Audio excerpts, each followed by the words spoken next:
Hello दोस्तों, स्वागत है आपके अपने YouTube channel Target Civil Services में। तो दोस्तों आज है 11 जून। 11 जून से जितने भी करंट अफेयर्स के क्वेश्चन बनेंगे, सारे क्वेश्चन को इस लेक्चर में हम डिस्कस करने वाले। तो सबसे पहले हम देख लेते जो कल क्वेश्चन आपसे पूछा था। तो क्वेश्चन पूछा गया था आपसे कि हाल ही में असम राइफल्स के महानिदेशक का जो पदभार है वो किसने संभाला है। तो इस पदभार को संभाला है दोस्तों प्रदीप चंद्र नायर ने। करेक्ट आंसर हो जाएगा यहाँ पे ऑप्शन 2। और यहाँ पे दोस्तों हम बात करें असम राइफल्स की, जिसकी स्थापना 1835 में की गई थी। और उस समय इसको किस नाम से जाना जाता था? तो 1835 में इसे कछार लेवी के नाम से जाना जाता था और 1917 में इसे दोस्तों असम राइफल के नाम से जाना जा रहा है। और यहाँ पे मैं आपको बता दूं कि जो भारत का सबसे पुराना अर्ध राइफल्स बल है वो दोस्तों असम राइफल से ही है और इसका जो मुख्यालय है वो शिलोंग मेघालय में स्थित है। तो ये सारे इंपॉर्टेंट पॉइंट है जो आपको याद रखना है। अब दोस्तों स्टार्ट करते हैं कल के क्वेश्चन का रिवीजन। तो पहला क्वेश्चन है कि आरबीएल बैंक के फिर से एमडी और सीईओ कौन बने हैं? तो ये बन गए हैं दोस्तों विश्वजीत आहूजा। यहाँ पे करेक्ट आंसर हो जाएगा ऑप्शन 1। चलते हैं नेक्स्ट क्वेश्चन की ओर। तो the times 50 most desirable women 2020 की सूची में कौन सी भारतीय अभिनेत्री शीर्ष पर रही है? तो इसमें शीर्ष पर रहने वाली है दोस्तों रिया चक्रवर्ती। यहाँ पे करेक्ट आंसर है ऑप्शन 4। और दोस्तों अभी तक आपने हमारे वीडियो लेक्चर को लाइक नहीं किया है तो इसे लाइक कर दे और शेयर कर दे। अगर आप इस चैनल पर नए हो तो इसे सब्सक्राइब भी जरूर करें। अगला क्वेश्चन है कि ग्लोबल लिवेलेबिलिटी रैंकिंग 2021 में पहले स्थान पर कौन सा शहर रहा है? तो पहले स्थान पर रहने वाला शहर है दोस्तों ऑकलैंड। राइट आंसर हो जाएगा यहाँ पे ऑप्शन 4। नेक्स्ट क्वेश्चन है कि किस देश ने क्रिप्टो करेंसी बिटकॉइन को देश की वैध मुद्रा घोषित किया है? तो ये घोषित किया दोस्तों अल साल्वाडोर ने। यहाँ पे राइट आंसर हो जाएगा ऑप्शन 4। अगला क्वेश्चन है आपके लिए दोस्तों कि 8 जून 2021 को किसे चुनाव आयुक्त नियुक्त किया गया है? तो ये नियुक्त किया है अनूप चंद्र पांडे को।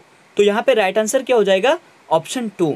नेक्स्ट क्वेश्चन देख लेते हैं। लॉस्ट चिल्ड्रन अर्च्यू नामक उपन्यास को किसने लिखा है? तो इस उपन्यास को लिखा है दोस्तों वेलेरिया लुइस लेली ने। करेक्ट आंसर यहाँ पे है ऑप्शन 1। चलते हैं नेक्स्ट क्वेश्चन की ओर। तो हाल ही में किसने महिला की 10,000 मीटर मतलब 10 किलोमीटर दौड़ का नया वर्ल्ड रिकॉर्ड बनाया है?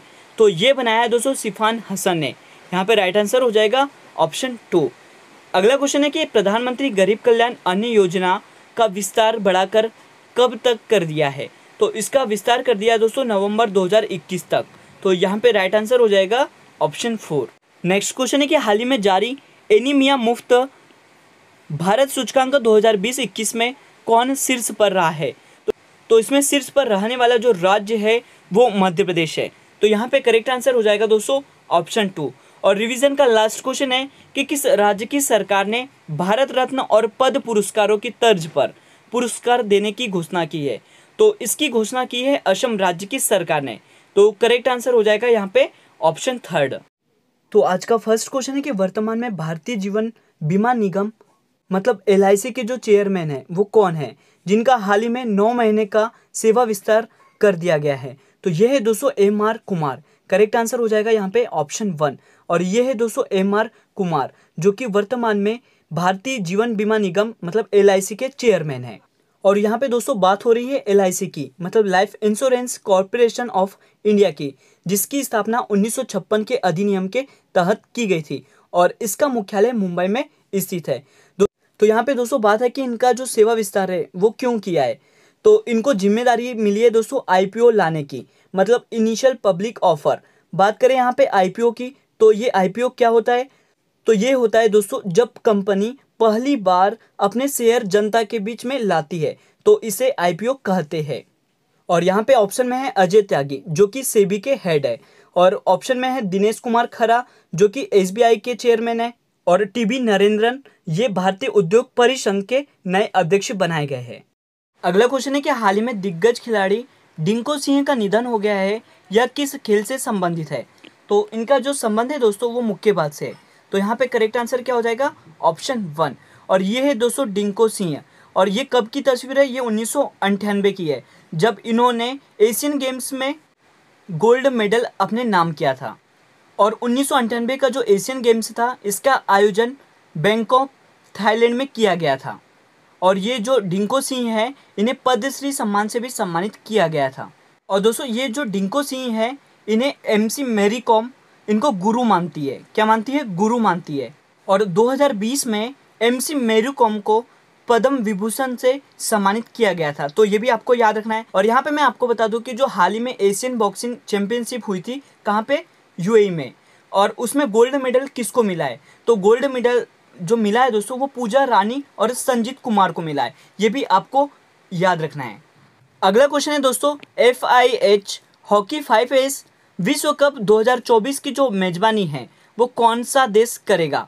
तो इसकी मेजबानी करने वाला है दोस्तों ओमान। यहाँ पे करेक्ट आंसर क्या हो जाएगा? ऑप्शन 1। तो ओमान जनवरी 2024 में FIH हॉकी 5 वर्ल्ड कप पुरुष और महिला की जो मेजबानी करने वाला है, और मैच ओमान की राजधानी मस्कट में खेले जाएंगे।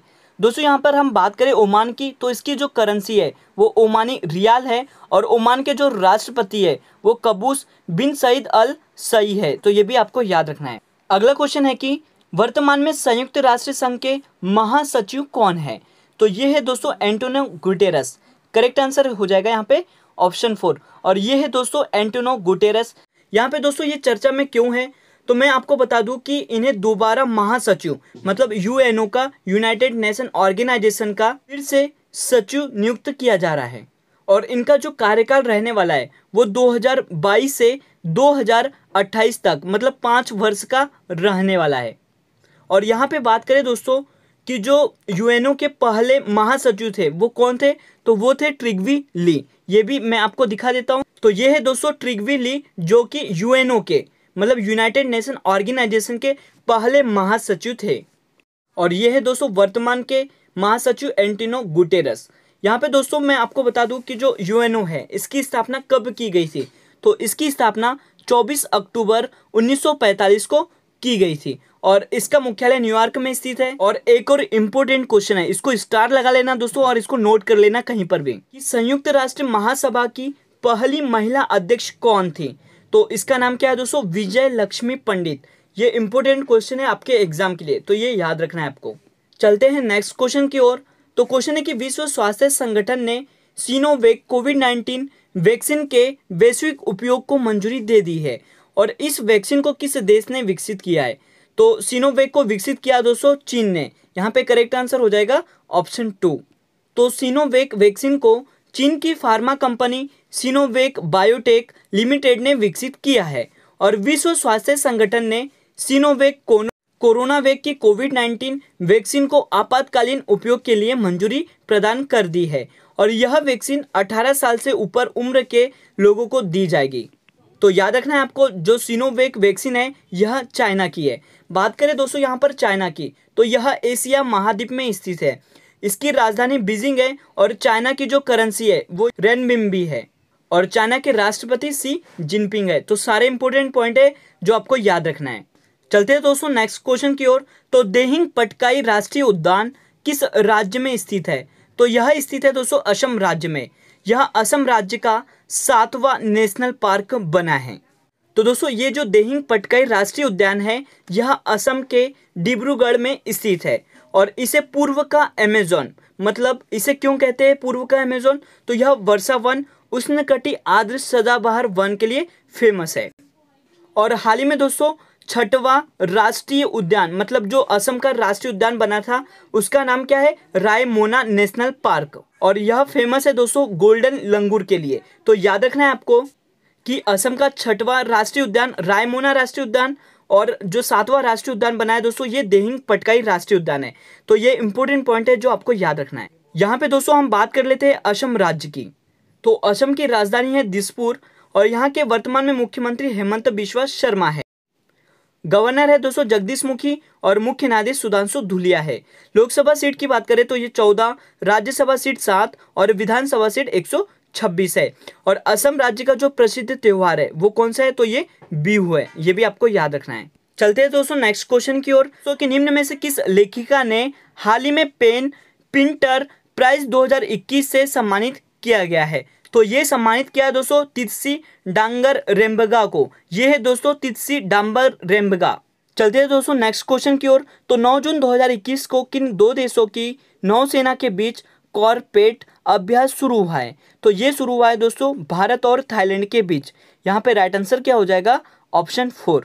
तो दोस्तों भारत और थाईलैंड ने दो देशों के बीच समुद्री संबंधों को मजबूत करने और अंतर्राष्ट्रीय व्यापार के लिए हिंद महासागर को सुरक्षित रखने के उद्देश्य से कॉर्पेट का 31वां संस्करण शुरू किया है और ये दोस्तों 9 से 11 जून 2021 तक चलने वाला है।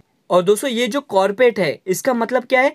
कोऑर्डिनेशन पेट्रोल, ये भी आपको याद रखना है। तो याद रखना है जो कोऑर्डिनेशन पेट्रोल एक्सरसाइज है ये किसके बीच हो रही है? भारत और थाईलैंड के बीच। तो दोस्तों यहाँ पर हम बात कर लेते हैं थाईलैंड की, जिसकी राजधानी क्या है? बैंकॉक। और यहाँ के जो सम्राट है वो वजीरा लोंगकॉर्न है और यहाँ के जो प्रधानमंत्री है वो प्रयुत चान ओ चा है और यहाँ की जो मुद्रा है उसका नाम बाहत है। ये भी आपको याद रखना है। अब अगला क्वेश्चन है दोस्तों कि निम्न में से किस राज्य की सरकार ने हाल ही में मुख्यमंत्री किसान मित्र ऊर्जा योजना को लॉन्च किया है? तो ये लॉन्च किया है राजस्थान राज्य की सरकार ने। यहाँ पे करेक्ट आंसर हो जाएगा दोस्तों ऑप्शन 1।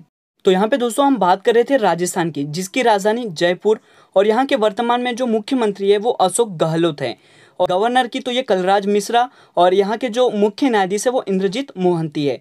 यहाँ पे साथ ही देख लेते हैं लोकसभा सीट तो ये 25, राज्यसभा सीट 10 और विधानसभा सीट 200 है और यह भारत का सबसे बड़ा राज्य है।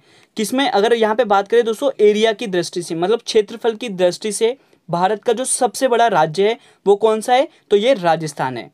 और दोस्तों ये जो मुख्यमंत्री किसान मित्र ऊर्जा योजना है, इस योजना के तहत कृषि क्षेत्र से जुड़े बिजली उपभोक्ताओं को प्रति माह बिजली के बिल का 60% या अधिकतम 1000 रुपये का अनुदान दिया जाएगा। तो याद रखना है इस योजना का उद्देश्य। और आज का लास्ट क्वेश्चन है दोस्तों कि जो QS वर्ल्ड यूनिवर्सिटी रैंकिंग 2022 है इसमें किसने प्रथम स्थान प्राप्त किया है? तो प्रथम स्थान प्राप्त किया है मैसाचुसेट्स प्रौद्योगिकी संस्थान मतलब MIT ने। करेक्ट आंसर हो जाएगा दोस्तों यहाँ पे ऑप्शन 1। तो दोस्तों ये जो QS है यह वैश्विक उच्च शिक्षा क्षेत्र में मतलब लंदन में स्थित है और यह विश्व की अग्रणी सेवा और एनालिटिक्स कंपनी है और इस रैंकिंग की जो शुरुआत है ये 2004 में की गई थी और इसके एडिटर और हेड ऑफ रिसर्च कौन है? बेन शोर्टर है। तो आपको याद रखना है दोस्तों कि जो QS वर्ल्ड यूनिवर्सिटी रैंकिंग 2021 है इसमें जो प्रथम स्थान है वो मैसाचुसेट्स प्रौद्योगिकी संस्था को दिया गया है। और आज का जो क्वेश्चन ऑफ द डे है आपके लिए कि हाल ही में माउंट एवरेस्ट पर चढ़ने वाले पहले नेत्रहीन एशियाई व्यक्ति कौन बने हैं? तो इसका सही जवाब आपको देना है और साथ ही दोस्तों आपको बताना है कि जो माउंट एवरेस्ट है इसकी ऊंचाई कितनी है और यह कहां पर स्थित है। तो आज का वीडियो लेक्चर यहीं पर एंड होता है। अगर ये वीडियो लेक्चर आपको अच्छा लगा हो तो इसे लाइक करें, शेयर करें। अगर आप इस चैनल पर नए हो तो इसे सब्सक्राइब भी जरूर करें। Thank you so much guys for watching this video.